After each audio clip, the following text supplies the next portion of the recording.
révérend Gauthier Mbiléondial est un prédicateur de l'évangile et conférencier biblique au service du Seigneur Jésus-Christ. Au travers de ses programmes, cultes, enseignements, conférences, séminaires et croisades, plusieurs ont expérimenté la faveur de Jésus-Christ par la conversion, guérison, miracle, délivrance, édification, bénédiction et ouverture des portes.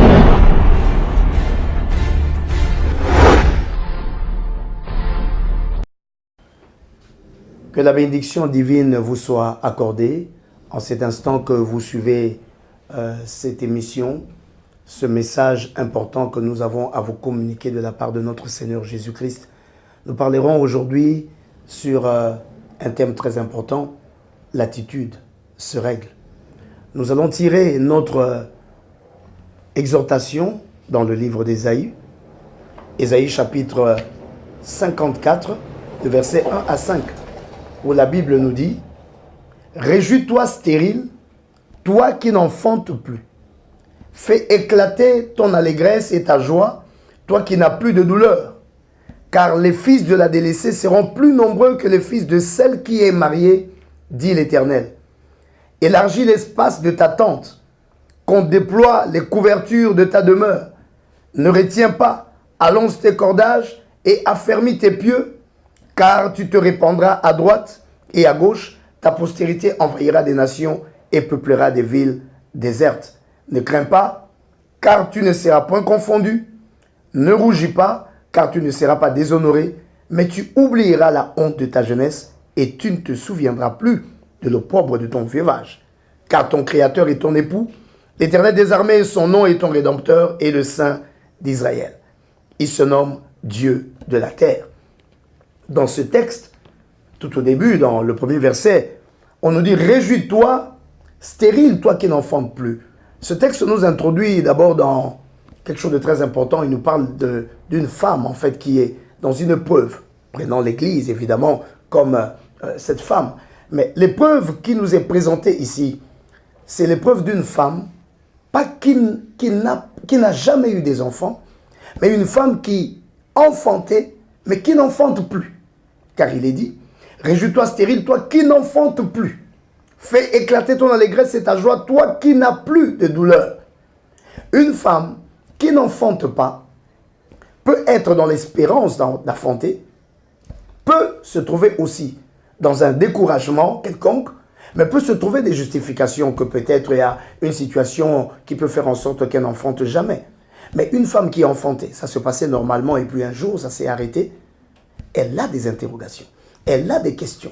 Elle s'arrête, il y a quelque chose qui ne va pas, il y a quelque chose qui a dû certainement se passer. Et Dieu prend donc cette situation extrême d'une personne qui a vécu des choses, les choses semblaient marcher normalement et qui un jour ne marche plus normalement et donc qui est dans des grosses interrogations, qui entre donc dans une épreuve où la personne cherche des explications. C'est un cas extrême. Combien de personnes qui n'ont jamais vécu la richesse ou la gloire peut passer sa vie sans se poser beaucoup de questions, sans trop se torturer, s'il n'arrive pas à recevoir certaines choses qu'il attendait dans sa vie qu'il n'a jamais et qu'il n'a pas eu.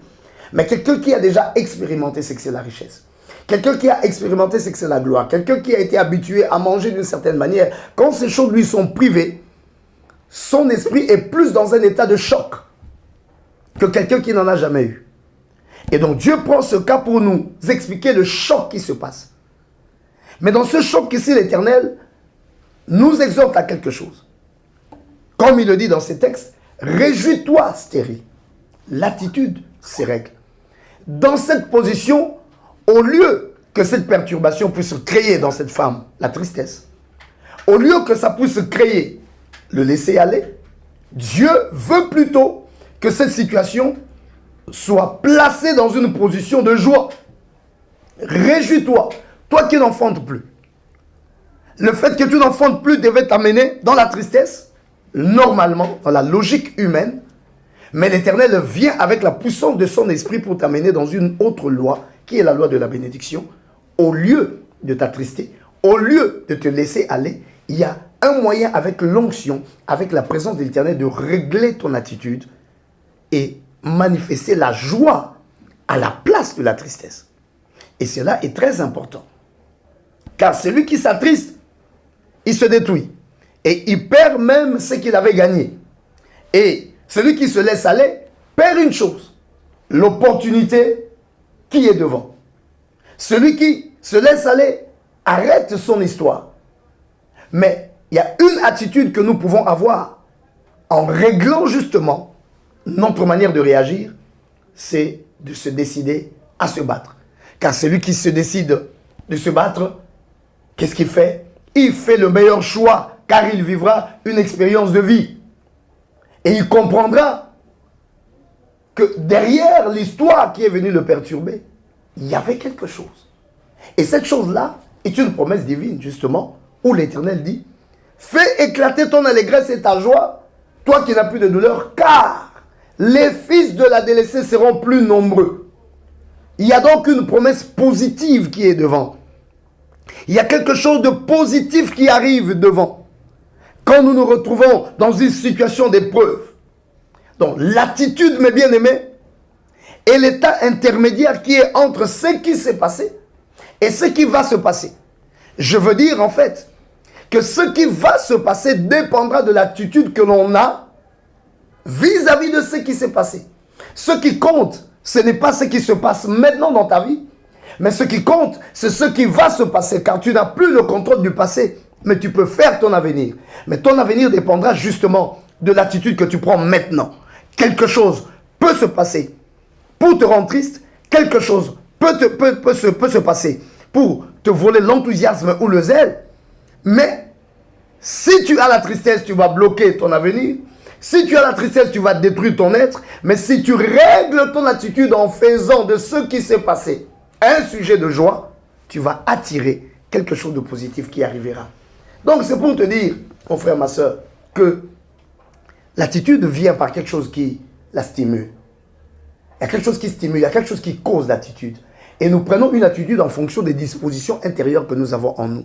Voilà pourquoi il est important de se nourrir de la parole de Dieu. Cette parole que je te donne, c'est pour te mettre dans des dispositions qui feront en sorte que quel que soit ce qui peut se passer dans ta vie, ce n'est pas ce qui s'est fait qui va compter, mais ce que toi tu vises faire qui va compter. Tu régleras ton attitude de manière à aller vers ce que toi tu veux et non pas te laisser abattre par ce qui s'est passé.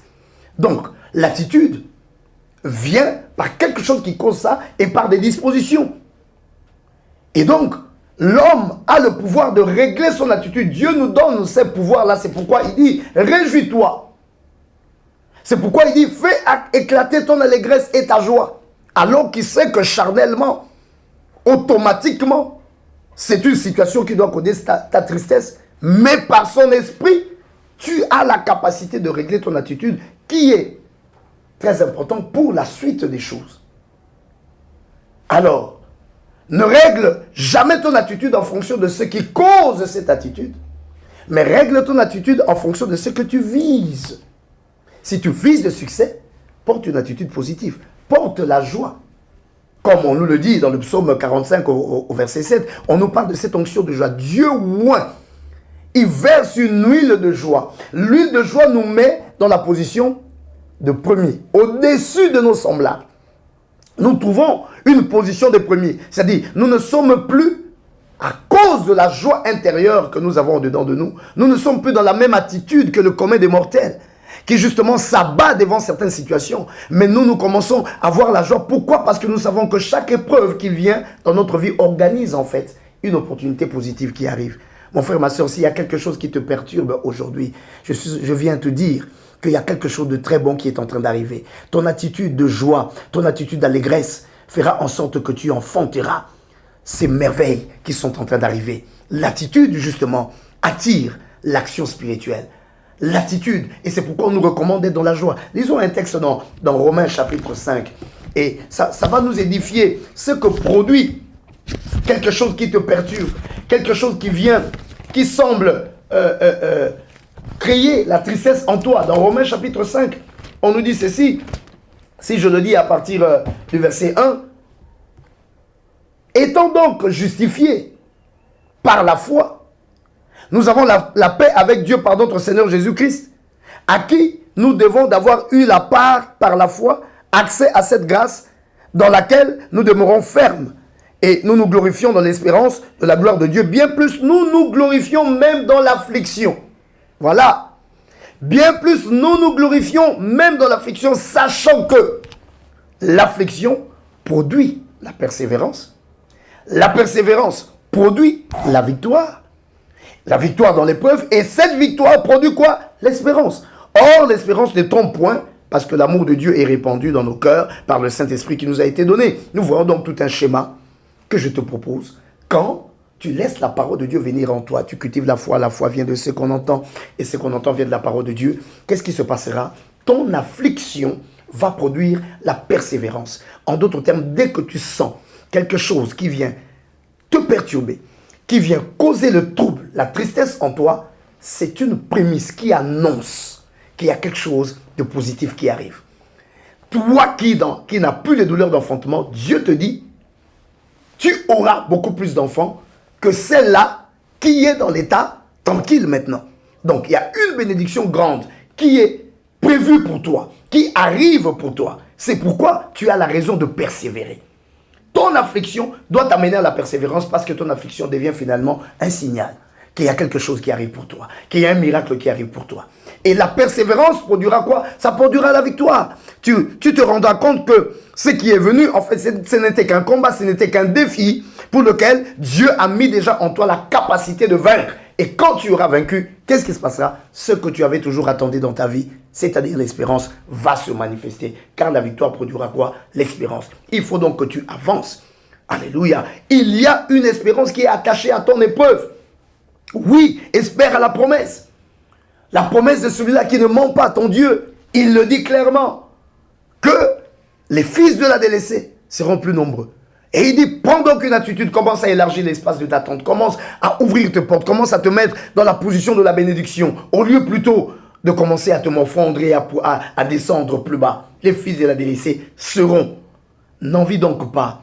Ceux qui sont peut-être dans la tranquillité, maintenant tu peux te dire, mais comment ça n'arrive qu'à moi? Oui, ça arrive à toi parce que Dieu est en train de creuser des grands subassements pour amener quelque chose de plus glorieux dans ta vie. Car la dimension de ton épreuve traduit la dimension de la bénédiction qui arrive en toi. Le domaine de ton épreuve trahit le domaine dans lequel l'Éternel veut te bénir. Si tu as une épreuve dans le domaine financier, ça veut dire que l'Éternel t'a destiné à être extrêmement riche. Si tu as une épreuve dans le domaine de l'enfantement, que tu manifestes une stérilité, c'est que Dieu a prévu que tu enfantes les rois. Regarde l'exemple de Sarah, regarde l'exemple de Anne. Ce sont des personnes qui ont été éprouvées dans leur stérilité, mais parce qu'il y avait des fils célestes qui étaient cachés dans leur progéniture. Et dans cette épreuve, ils ont trouvé la force, Dieu les a aidés à avoir une attitude de joie. Et cette attitude de joie a créé le miracle. Je te recommande cette attitude de joie. Voici deux personnes qui ont eu une situation très compliquée. David et Job. Mais ils ont réagi. David dans 2 Samuel, au chapitre 12, verset 13 à 14, si je peux le lire avec toi. David se retrouve dans une épreuve. Ayant commis une erreur, de Samuel chapitre 12, ayant commis une erreur, David a un fils qu'il a enfanté dans le péché. Et ce fils-là, qu'est-ce qui se passe? Dieu décide de le prendre. David se met à jeûner. Il jeûne. Et puis à la fin, l'enfant meurt. Ses serviteurs ont eu peur de lui annoncer la mort de l'enfant. Car déjà, bien avant la mort, le roi était dans l'attitude de la tristesse, de la douleur. On se dit, si on lui annonce la mort, ça sera encore plus grave. Mais regarde comment David réagit. La Bible dit donc, dans 2 Samuel, au chapitre 12, verset 13, David dit à Nathan, j'ai péché contre l'Éternel. Et Nathan dit à David, l'Éternel pardonne ton péché, tu ne mourras point. Mais parce que tu as fait blasphémer les ennemis de l'Éternel en commettant cette action, le fils qui t'est né mourra. Et Nathan s'en alla dans sa maison, l'Éternel frappa l'enfant que la femme d'Uri avait enfanté à David, et il fut dangereusement malade. David pria Dieu pour l'enfant et jeûna. Quand il entra, il passa la nuit couché par terre. Les anciens de sa maison insistèrent auprès de lui pour le faire lever de terre, mais il ne voulut point. Il ne mangea rien avec eux. Le 7e jour, l'enfant mourut. Et les serviteurs de David craignaient de lui annoncer que l'enfant est mort, car ils disaient, voici, lorsque l'enfant vivait encore, nous lui avons parlé, il ne nous a pas écoutés. Comment oserons-nous lui dire, l'enfant est mort? Il s'affligira bien davantage. Mais la réaction de David a été contraire. il a adopté une attitude. Écoute ce que la Bible dit. David a perçu que ses serviteurs parlaient tout bas entre eux, y compris que l'enfant était mort. Il dit à ses serviteurs, l'enfant est-il mort? Ils répondirent, il est mort. Alors David se leva de terre. Il se lava, soignit, changea ses vêtements, puis il alla dans la maison de l'Éternel et se prosterna. De retour chez lui, il demanda qu'on lui servit à manger et il mangea. Ses serviteurs lui dirent, que signifie ce que tu fais? Tandis que l'enfant vivait, tu jeûnais et tu pleurais. Maintenant que l'enfant est mort, tu te lèves et tu manges. Répondit, lorsque l'enfant vivait encore, je jeûnais, je pleurais, car je disais, qui sait si l'Éternel n'aura pas pitié de moi et si l'enfant ne vivra pas? Maintenant qu'il est mort, pourquoi jeûnerais-je? Puis-je le faire revenir? J'irai vers lui, mais il ne reviendra pas vers moi. David consola Bathsheba, sa femme, et il alla auprès d'elle et coucha avec elle. Et elle enfanta un fils qu'il appela Salomon, qui fut aimé de l'Éternel. Il le remit entre les mains de Nathan le prophète, et Nathan lui donna le nom de Jédidja à cause de l'Éternel. Aimé de l'Éternel, Jédidja. Il y avait un enfant aimé de l'Éternel. Il y a une situation aimé de l'Éternel qui est en train d'arriver. Au lieu que David ne reste dans la tristesse de ce qui s'est passé, il a plutôt levé sa tête vers ce qui devait arriver. Et au lieu de s'arrêter, David a continué. Il consola Bathsheba et il eut un autre fils. Celui-là qui était venu de l'Éternel. Celui-là, Salomon, qui devient le roi, l'héritier du trône. Il y a quelque chose de positif, de bien qui vient du ciel pour toi. Si seulement tu ne t'abats pas quand la mauvaise nouvelle, quand les mauvaises choses, quand la persécution vient toquer à ta porte. Mais quand tu règles ton attitude en te donnant la joie. Job, de la même manière aussi, il est entré dans la prospérité nouvelle. Quand Job a reconnu que l'attitude qu'il avait eue avant, en maudissant les jours de sa naissance et autres, quand il a changé maintenant son attitude, il a compris l'Éternel, il s'est repenti de l'attitude qu'il avait avant. Alors l'Éternel lui donna le double de ce qu'il avait avant. Je viens donc te dire, mon frère, ma soeur, qu'il y a quelque chose de merveilleux qui arrive pour toi. Il y a peut-être une persécution. Il y a peut-être une épreuve que tu traverses. Il y a peut-être une situation qui te perturbe. Tu es peut-être dans les larmes pendant que tu m'écoutes. Mais l'Éternel te dit, ton attitude, dépendant de ce qui va se passer demain. Pourquoi resteras-tu dans cette attitude de tristesse si tu sais que la tristesse ne créera rien de bon pour toi? Porte plutôt une attitude de joie, car ce qui vient là, ça va attirer une opportunité positive pour toi. N'oublie jamais que dans la Bible, il est écrit « Toute chose concourt au bien de ceux qui aiment Dieu ». Les épreuves, les situations, les perturbations viennent pour nous former, pour nous donner la force pour porter l'onction. Car les choses que l'Éternel veut nous donner sont des choses à la dimension céleste. Et nous devons avoir une nature des dieux pour arriver à les porter. Et il nous forme au travers des souffrances, il nous forme au travers des épreuves, il nous forme au travers des situations. Relève-toi de là où tu es tombé. Relève-toi de tes larmes, essuie tes larmes aujourd'hui. Prends une attitude positive. Commence à louer l'Éternel ton Dieu. Célèbre l'Éternel ton Dieu qui a permis que ces choses t'arrivent. Et regarde devant toi. Je te dis, il y a une opportunité qui arrive. Demain, tu glorifieras le nom de l'Éternel. Tu diras qu'il est grand. Il est celui qui fait les grandes choses. Seigneur, que ta main, que ta grâce soit sur toutes les personnes qui traversent une épreuve en cet instant. Toutes les personnes qui sont perturbées, qui sont touchées par une situation. Touche leur cœur pour qu'ils puissent trouver en eux la joie. Ce sentiment, cette attitude qui leur permet d'attirer l'opportunité que tu leur réserves. Car je crois qu'il y a quelque chose de grand qui arrive pour eux. Soyez bénis, peuple de Dieu, dans le nom puissant de Jésus-Christ. Amen.